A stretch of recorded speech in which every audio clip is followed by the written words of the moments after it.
नमस्कार, आप देख रहे हैं के न्यूज। मैं हूं आपके साथ सोनी चौहान।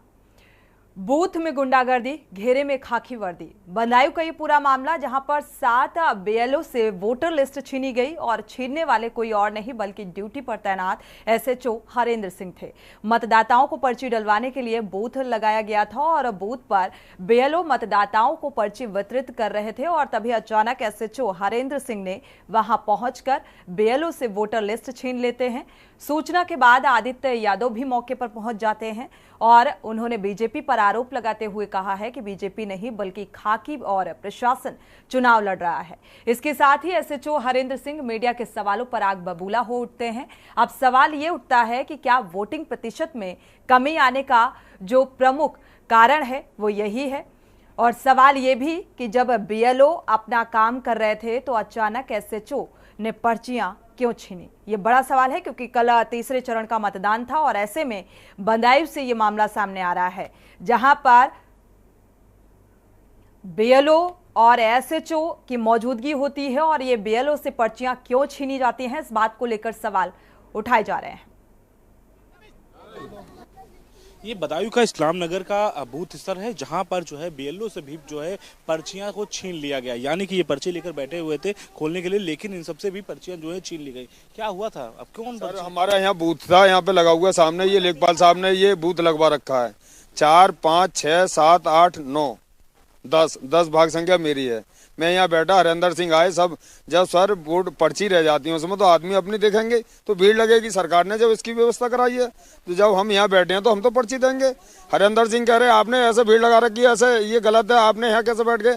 सर यहाँ बूथ की व्यवस्था कराई है और बीएलओ की ड्यूटी लगाई है, या तो पहले पर्ची बांटने तक ही लगाई जाए, जब बात को लगाई है तो हम तो पर्ची देंगे। सारी पर्चियां मेरी तो सभी सौदा ले गए, आई कार्ड भी ले गए, कार्ड भी लेके चले, मेरा सब चीज ले गए। मेरा तो कुछ ना, ये खाली थैला है, पटरी है।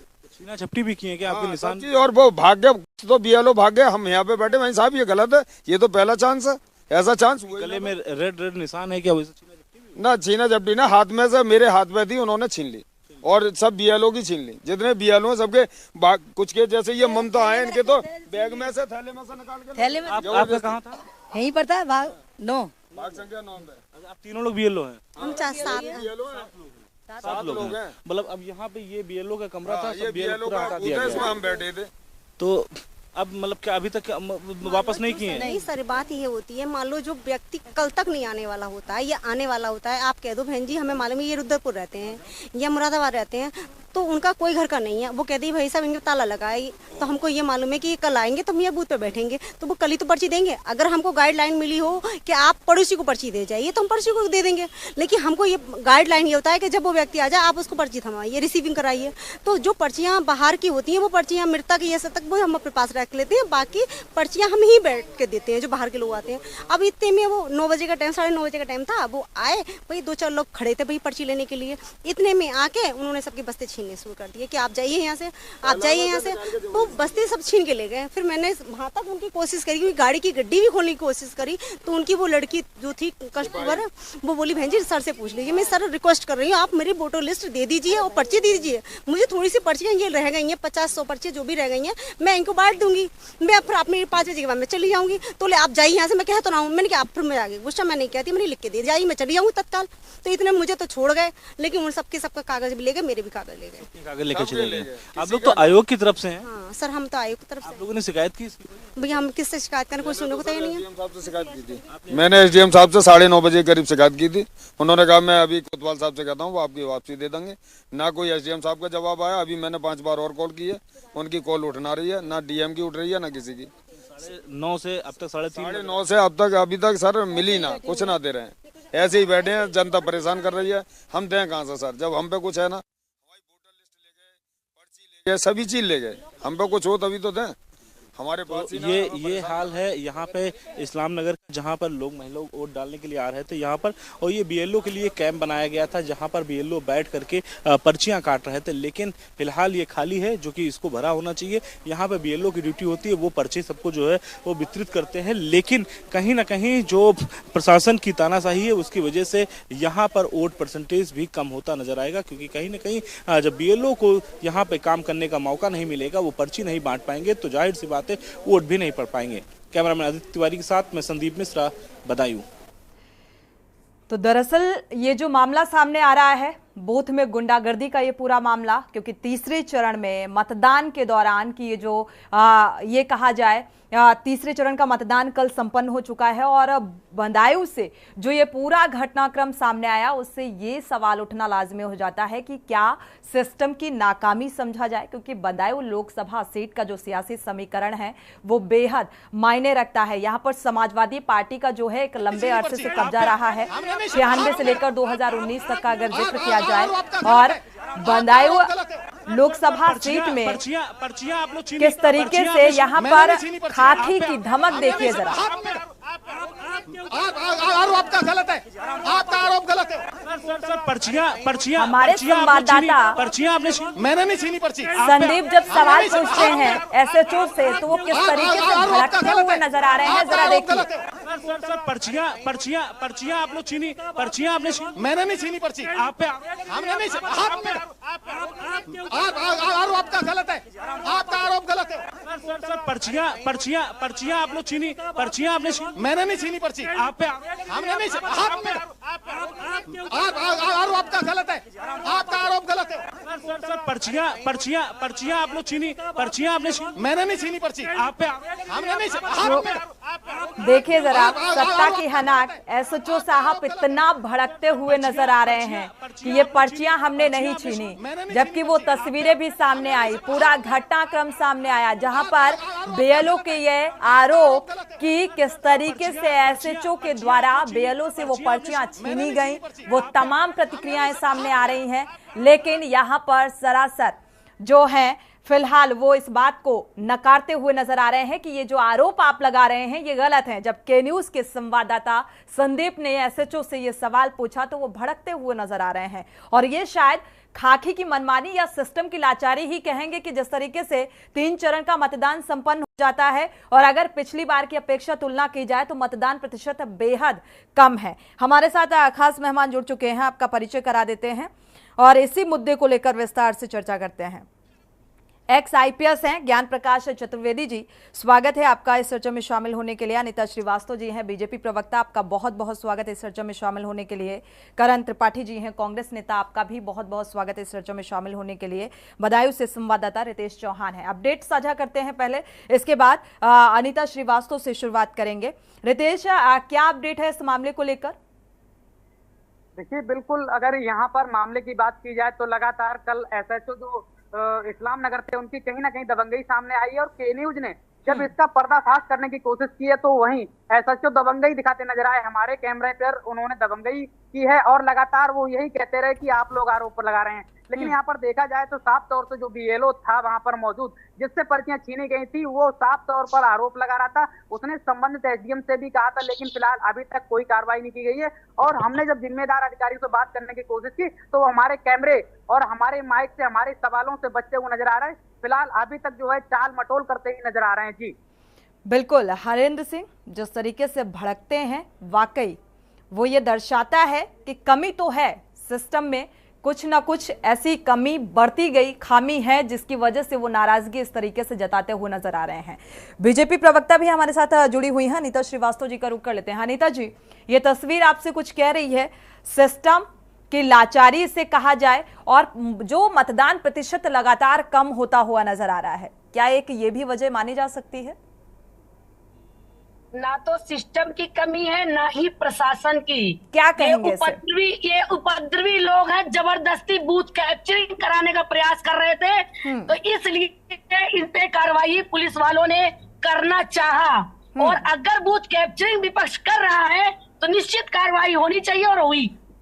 ठीक है, इसमें बूथ कैप्चरिंग हो रही थी, लेकिन ये तस्वीर तो सामने नहीं आई किस तरीके से ये पर्चियां ली गई, और उस पर सवाल पूछा हमारे संवाददाता ने, उसी वक्त मौजूदगी भी थी, तो इसे नकारा तो नहीं जा सकता। ये वहां पे वोट डालने महिलाओं को, युवाओं को नहीं जाने दे रहे थे। वहां के उपद्रवी लोग हैं ये। कौन? इसलिए इनके खिलाफ कार्रवाई हुई। कौन अनिता जी, कौन है बीएलओ?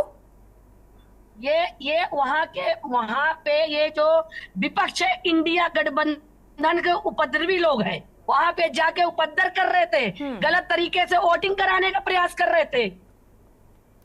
समाजवादी पार्टी के लोग, इंडिया गठबंधन के लोग, बीएसपी तो अकेले फिलहाल अपने एकला चलो की राह में है। ठीक है, हमारे साथ कांग्रेस प्रवक्ता भी जुड़े हुए हैं, करण त्रिपाठी जी की प्रतिक्रिया ले लेते हैं इस मामले में। करण त्रिपाठी जी, इंडिया गठबंधन के लोग यहाँ भी पहुंच गए इस तरीके की अराजकता फैलाने के लिए, या फिर हकीकत कुछ और देख पा रहे हैं? देखिए, ऐसा है, ये सब भाजपा की बौखलाहट है, और ये जो पुलिस है ना इनका, ये एजेंट ग्रुप में काम कर रही है, और ये बदायूं में ही नहीं बता रही हैं अनीता जी। सुनिए, अब कोई बूथ कैप्चरिंग कर लेगा इनके शासन में? आपको लगता है बूथ कैप्चरिंग कर लेगा? हैं? इनके जो पुलिस है ना, प्रयास कर रहे थे, हमारी सरकार में कर नहीं पाएंगे, लेकिन करने का प्रयास तो कर रहे थे ना। अरे ना, ऐसा कुछ नहीं है, आप जाकर पता करिए। वहाँ के गुंडे थे, गुंडे जो पूरे चुनाव को प्रभावित करना चाह रहे थे।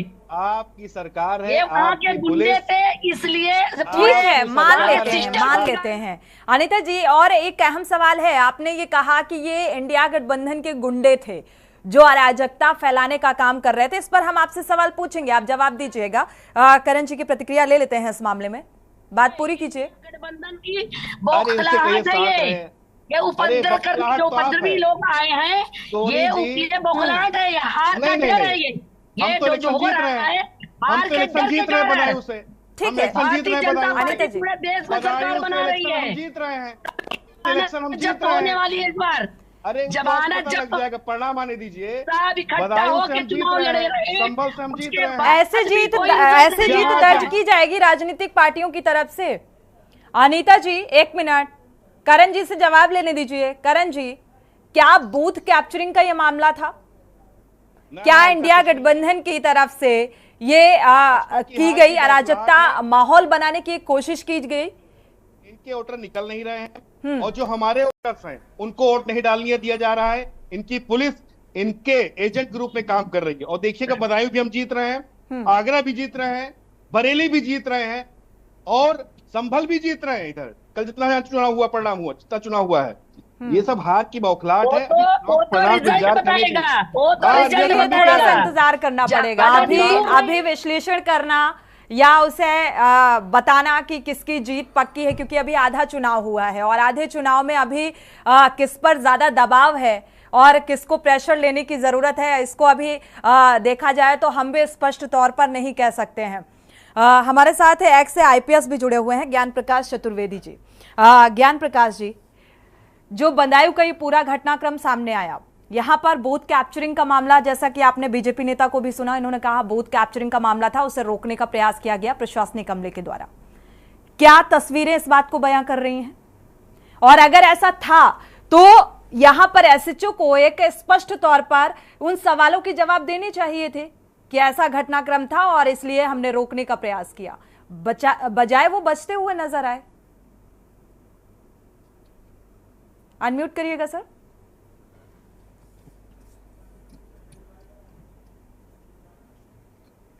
चुनाव का समय चल रहा है, अनीता जी प्लीज, अनीता जी एक मिनट, आपके पास आएंगे तब आप अपनी बात को रखिएगा।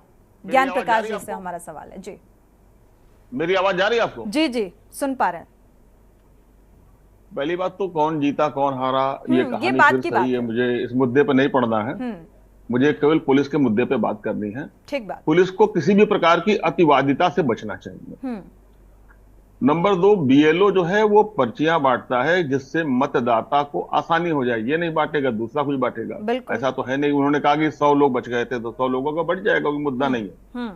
लेकिन पुलिस को किसी भी तरीके से मतलब आक्रामक नहीं होना चाहिए, बहुत सुकून से। पुलिस का चुनाव में रोल बहुत कम होता है, ज्यादातर रोल होता है प्रशासनिक अधिकारियों का, वही अंदर होते हैं, वही प्रवेश कर सकते हैं, उन्हीं के द्वारा नियुक्तियां की जाती हैं। पुलिस का काम है कहीं भी किसी प्रकार की कोई सूचना मिले तो वहां पर पहुंचे। बूथ कैप्चरिंग की सूचना मिलेगी तो बूथ के अंदर मिलेगी ना, बूथ के बाहर तो मिलेगी नहीं।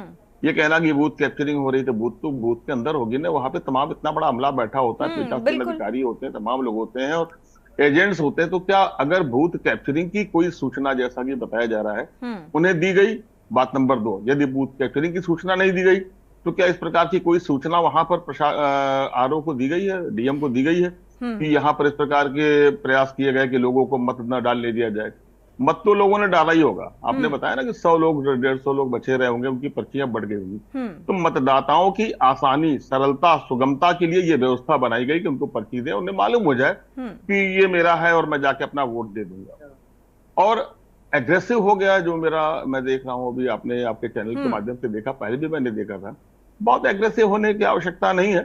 किसी भी बात का वो जवाब देने के लिए अथराइज तो नहीं है, क्योंकि उसका सीओ जवाब देगा। उसे सूचना मिली होगी किसी तरह की कोई, तो उसने वहां हटाने का या लाइन लगाने की कोशिश की होगी, लेकिन उसे वो पर्चियां छीनने का अधिकार नहीं। पर्चियां नहीं छीन सकता वो। पर्चियां जब्त करने वाली ऐसी कोई चीज नहीं है कि वो सीधे उसको ले जाएंगे, सारे लोग 100 लोग ले जाएं और पीठासीन अधिकारी को कहें कि नहीं हम ही वोट डालेंगे एक के बदले। ऐसी कोई सूचना थी नहीं। अगर सूचना होती तो आरओ तक, डीएम तक, ऊपर के चुनाव आयोग तक पहुंच चुकी होती। ऐसी कोई सूचना मैंने अब तक आपके माध्यम से नहीं सुनाई पड़ रही है। और मैं माफी चाहूंगा, आपको अपनी बात को खत्म करके मुझे एक जगह जाना भी है। तो पुलिस को आज भी, अगले चुनाव में भी अपना रोल, हम लोग बखूबी चुनाव अधिकारी के रूप में, मैंने तो यूपी के 2 चुनाव कराए हैं, डीजी ऑफिस पर रहकर चुनाव कराया है, एसपी के रूप में कराया है, सीओ के रूप में कराया है। मेरा सभी से यही कहना होता था, आप चुनाव को कराने वाले अधिकारी नहीं, आप बाहर की व्यवस्था, बाहर की शांति व्यवस्था बनाए रखने के लिए आपको काम दिया गया। आपको अंदर जाने की इजाजत भी नहीं है। तो आप बाहर की शांति व्यवस्था बनाए रखें। इन्हें कोई सूचना मिली होगी इस तरह की, या भीड़ लग गई होगी। पहली बात तो भीड़ लगनी ही थी। अगर वो आरओ जो बोल रही थी कि ये जो माहौल बना, दरअसल ये माहौल ना बने, ये एक जिम्मेदारी होती है प्रशासनिक अमले की। लेकिन ये माहौल कैसे बना, ये माहौल, इस पर कंट्रोल कैसे किया जाए, क्या इस पर पूरा फोकस रहा? और ये जो बॉडी लैंग्वेज, जिस तरीके का एक जवाब नजर आ रहा है जब सवाल पूछा जाता है, तो क्या ये सही है?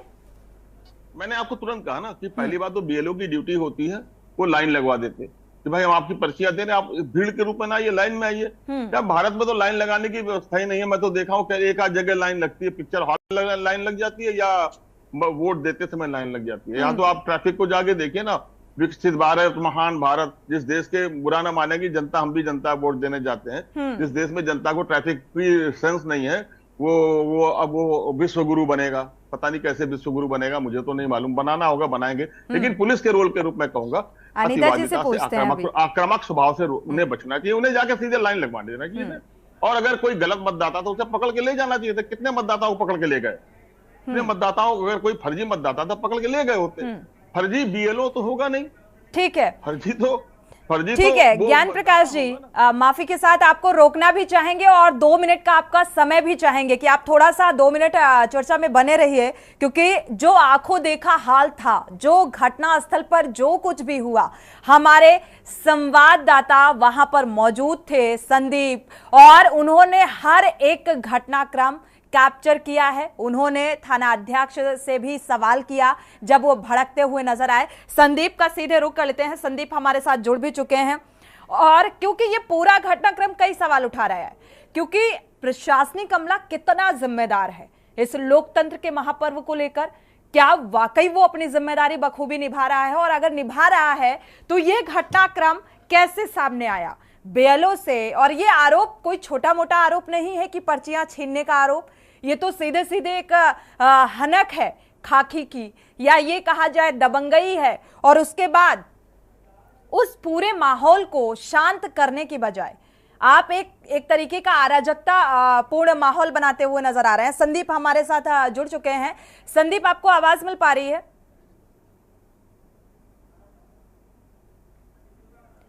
संदीप, आपको आवाज मिल पा रही है? ठीक है। संदीप, क्या कुछ देखा आपने? हालांकि ये आरोप निकलकर सामने आ रहा है, बीजेपी प्रवक्ता भी कह रही हैं कि बूथ कैप्चरिंग का मामला था, इसलिए वो पर्चियां ऐसा छीनने का, उसे रोकने का प्रयास किया गया। क्या था, क्या हकीकत थी?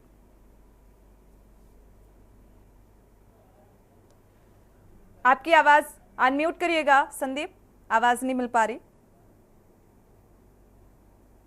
देखिए, बिल्कुल आपको बता दें कि जिस तरीके से हमने वहां पे इस्लाम नगर में देखा, जिस तरीके से वहां पे इंस्पेक्टर जो हरेन सिंह है वो वहां पे जाते हैं, उन बीएलओ से पर्चियां जो छीन के चले जाते भाग जाते हैं। वजह ये होती है कि जब सुबह 9:30 बज रहा होता है, वोटिंग पड़ रही होती है उस वक्त, और उस वक्त ये जो है वहां पे जाके राउंड पे रहते हैं। और वहां बीएलओ के पास एक नहीं 7 बीएलओ की ड्यूटी लगी हुई थी। सबसे अहम बात यह है, उन बीएलओ जो कि सरकारी कर्मचारी हैं या कोई किसी नेता किसी प्रत्याशी के वो नहीं थे, वो सरकार की तरफ से लगाए जाते हैं, आयोग की तरफ से लगाए जाते हैं, तो उनकी पर्चियां छीन करके वो यहाँ से फरार हो जाते हैं। सबसे बड़ी बात यह है कि जब उन्होंने मजिस्ट्रेट से इसकी शिकायत की, मजिस्ट्रेट ने भी कहा कि मैं बात कर रहा हूं, लेकिन तो शाम के 5 बज गए 6 बज गए, लेकिन कहीं ना कहीं मजिस्ट्रेट सामने आए। जो सेक्टर मजिस्ट्रेट बनाए गए थे वो जरूर मौके पे शाम को पहुंचते हैं। यानी कि आप अगर सेक्टर मजिस्ट्रेट हैं, आपके पास बूथों की जिम्मेदारियां होती हैं, उन जिम्मेदारियों के तहत अगर हम बात करते हैं तो आपको कहीं ना कहीं वहां पर होना चाहिए, आसपास आपको होना चाहिए, बूथ के आपको चक्कर लगाने चाहिए कि इस बूथ पे आखिर कौन सी समस्या ऐसी आ रही है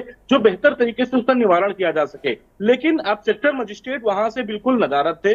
शाम को जब उनको प्रत्याशी ने उनको फोन किया तब वो मौके पे पहुंचते हैं, लेकिन उसके बावजूद भी लगभग 1.5 घंटे तक वो फोन पे बात करने का प्रयास करते हैं। ना तो उनका फोन मजिस्ट्रेट उठाते हैं, ना ही फोन उनका डीएम उठाते हैं। तो ये एक सबसे बड़ी बात थी वहां पर जिस तरीके से इस्लाम नगर में जो देखने को मिला। हालांकि पूरी तरीके से वोट जो उस पर प्रत्याशी थे अभी वहां पर काउंटिंग कराने का बात जरूर कर रहे हैं, लेकिन सबसे बड़ी बात है कि आप सरकारी तंत्र पे बाधा उत्पन्न कर रहे हैं। एक पुलिसकर्मी होकर आपके पास में जो काम होते हैं वो आपकी सुरक्षा के काम होते हैं, किसी प्रकार से कोई लड़ाई ना हो, किसी प्रकार से कोई झगड़ा ना हो, इस काम के लिए आपको वहां पे रखा जाता है। लेकिन आप जो है वहां से अपने उन कामों को छोड़ करके आप पर्चियां छीन करके भाग जाएं किसी सरकारी तंत्र। और ऐसा क्यों किया गया इनके द्वारा, थाना अध्यक्ष के द्वारा, हरेंद्र सिंह के द्वारा क्यों किया गया? क्या इस बात का पता चला? संदीप, इस बारे में आपसे जवाब लेंगे। ज्ञान प्रकाश जी का रुख कर लेते हैं। ज्ञान प्रकाश जी, ये है हकीकत जो हमारे संवाददाता ने बयां की और ये उस वक्त वहां पर मौजूद थे। क्या बिल्कुल आपने सही कहा, मैंने खुद भी देखा और मैंने इनका व्यक्तित्व अभी आपके इनका स्टेटमेंट सुना आपके संवाददाता का। मैंने पहले ही कहा कि अतिवादिता और आक्रामकता से बचना ही बहुत जरूरी है पुलिस के लिए। अभी देखिए एक आध जगह सूचनाएं ऐसे मिल रही हैं और आप लोगों ने अपने माध्यम से जो कि आप खुद ही शताक्ष की तरह हैं जिसके 1000 आंख होते हैं, इंद्र की भूमिका में है आप चारों। आपकी निगाह से कोई बच नहीं रहा, यही किस्सा देखिए बच नहीं रहा है। हरिंद्र जो है जिन पर उंगलियां उठाई गई, निश्चित रूप से चाहे पक्ष के लोग चाहे प्रतिपक्ष के लोग इस पर कोई किसी प्रकार का कोई लिखा पढ़ी करेंगे तो उन्होंने जो अतिवादिता की है उनके लिए उनको दंडित किया जाएगा। क्षमा का कोई विधान चुनाव आयोग में तो है नहीं, कोई भी न्यायालय हो और कोई भी आयोग वो छोड़ता किसी को नहीं। इन्होंने अगर गलती की है तो उनको सजा मिलेगी और उनको अपने लहजे में अपने आज भी आगे भी उन्हें नौकरी करनी है, अपने आचरण में सुधार लाना पड़ेगा। खास तौर से जब मीडिया पूछ रही है तो या तो बताइए या कहिए कि नहीं मुझे ये सूचना मिली थी मैं इसलिए आया। मौके पे आप है, भारत सागरक अधिकारी आप है, छीना जबकि आपने की है तो आपको जवाब देना पड़ेगा कि आपने नहीं छीना तो किसने छीना। उन्होंने कहा मैंने नहीं छीना, तो फिर किसने छीना? आप भारत सागरक अधिकारी के रूप में भी पहुंचे हैं और चुनाव को शांतिपूर्ण संपन्न कराने के लिए पहुंचे तो आपको जवाब तो देना पड़ेगा भाई।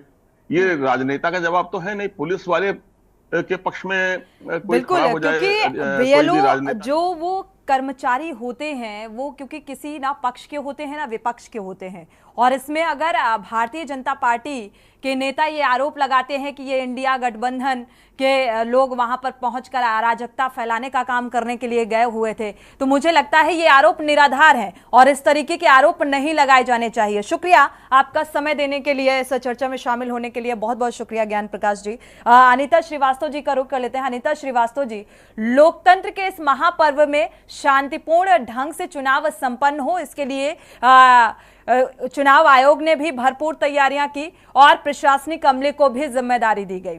और जो तस्वीर सामने आई, आपने कहा यहां पर इंडिया गठबंधन के जो नेता हैं, जो लोग हैं, गुंडागर्दी करने के लिए पहुंचे हुए थे। हकीकत आपके सामने है, इसे क्या कहेंगी और कैसे विश्व गुरु बनने का जो सपना है वो साकार होगा? अनम्यूट कर लीजिएगा अनिता जी।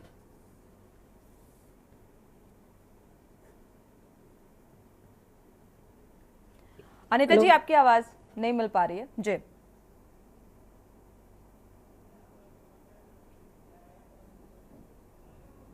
अब आ रही है? जी जी, सुन पा रहे हैं, कंटिन्यू। जी बिल्कुल विश्व गुरु बनेगा। मैंने बताया अगर कोई उपद्रवी होगा, गलत किया होगा, बिल्कुल अगर पुलिस वाला गलत होगा, जांच का विषय है।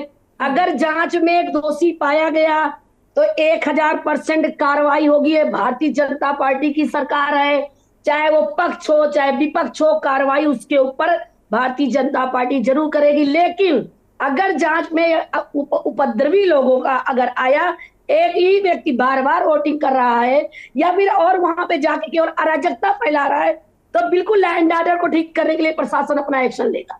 मैडम, यहाँ वोटिंग की बात ही नहीं है ना। उपद्रवी अगर वहां पे बवाल करेंगे, उपद्रव करेंगे, मारपीट करेंगे या कुछ गड़बड़ करने का प्रयास करेंगे तो एक्शन तो लेगा ना प्रशासन। कैसे अभी भी आप पूरे घटनाक्रम को समझ नहीं पाए? अनीता जी कैसे? यहाँ वोटिंग की बात नहीं है, यहाँ बात हो रही है यहाँ की आपके ही सरकारी तंत्र ने, आपकी सरकारी तंत्र ने एक दूसरे का छीन के पर्ची की बात, पर्ची घर घर पहुंचाया गया है। आप बीएलओ की सरकारी कर्मचारी जो वहां पर बीएलओ की जो एक महिला कर्मचारी मौजूद थी, उसने भी आरोप लगाया है अनीता जी। कांग्रेस प्रवक्ता, चूंकि समय कम है, कांग्रेस प्रवक्ता का रुख कर लेते हैं करण त्रिपाठी जी का। करण त्रिपाठी जी, क्योंकि बदायूं में देखा जाए तो यहां पर एक लंबे समय से समाजवादी पार्टी का कब्जा रहा है और ऐसे में अब यहां पर लोकतंत्र के इस महापर्व में जिस तरीके की खलल की तस्वीरें सामने आ रही हैं, क्योंकि प्रशासनिक एक बड़ी जिम्मेदारी होती है इसे शांतिपूर्ण ढंग से चुनाव संपन्न कराने की, तो इसको लेकर क्या कहेंगे? सोनी जी, देखिए ऐसा है, भारतीय जनता पार्टी इसमें बौखलाई हुई है। कारण क्या है? ये 400 पार का नारा, 400 पार का नारा दे रहे हैं, 400 सीटें हारने जा रहे हैं, पहली चीज। और जहां जहां ये हार रहे हैं, जहां जहां इनको वोट नहीं मिल रहा, ये प्रशासनिक अमले के द्वारा, पुलिस के द्वारा, उनके सहयोग के द्वारा ये वहां वोट डलवाने का काम कर रहे हैं। लेकिन आज आपको बता दूं, पश्चिमी उत्तर प्रदेश में जहां कल चुनाव हुए हैं, कल 7 मई को, ये अधिकतर सीटें वहां से ये हारने जा रहे हैं। और मुझे लगता है कि जो भाजपा हार जीत का थोड़ा सा इंतजार करना होगा, 4 जून तक का इंतजार करना होगा। मुझे तो नहीं लगता है कि इनको हम बदायूं के बारे में, हमें लगता है कुछ ज्यादा इनको पता होगा, है ना, इसलिए बहुत ज्यादा स्पष्ट नहीं बोल पा रही हैं इस मामले को लेकर। ठीक है, और ठीक है, चूंकि समय कम है। शुक्रिया आप सभी मेहमानों का इस चर्चा में शामिल होने के लिए। संदीप, आपका भी बहुत बहुत शुक्रिया, साथ ही रितेश, आपका भी बहुत बहुत शुक्रिया, क्योंकि बदायूं सीट एक ऐसी सीट है जहां पर यहाँ पर शरद यादव से लेकर चिन्मय आनंद तक ने यहाँ पर प्रतिनिधित्व किया, संसद तक पहुंचे और यहाँ पर देखा जाए अब कांटे की टक्कर है। लेकिन इस बीच सरकार के ही कर्मचारियों पर प्रशासनिक अमले की जो इस तरीके की खलल सामने आ रही है, या ये कहा जाए कि एक अराजकता का माहौल बनाते हुए नजर आ रहे हैं, क्या ये जायज है? और यही एक महत्वपूर्ण सवाल है, क्योंकि प्रशासनिक अमला अपनी जिम्मेदारी को बखूबी नहीं निभा पा रहा है। जिस तरीके की ये तस्वीर सामने आई, ये सवाल उठा रही है। इसी के साथ इस बुलेटिन में इतना ही। आगे खबरों के लिए आप देखते रहिए के न्यूज़ इंडिया। आप देख रहे हैं के न्यूज़, खबरों का सार।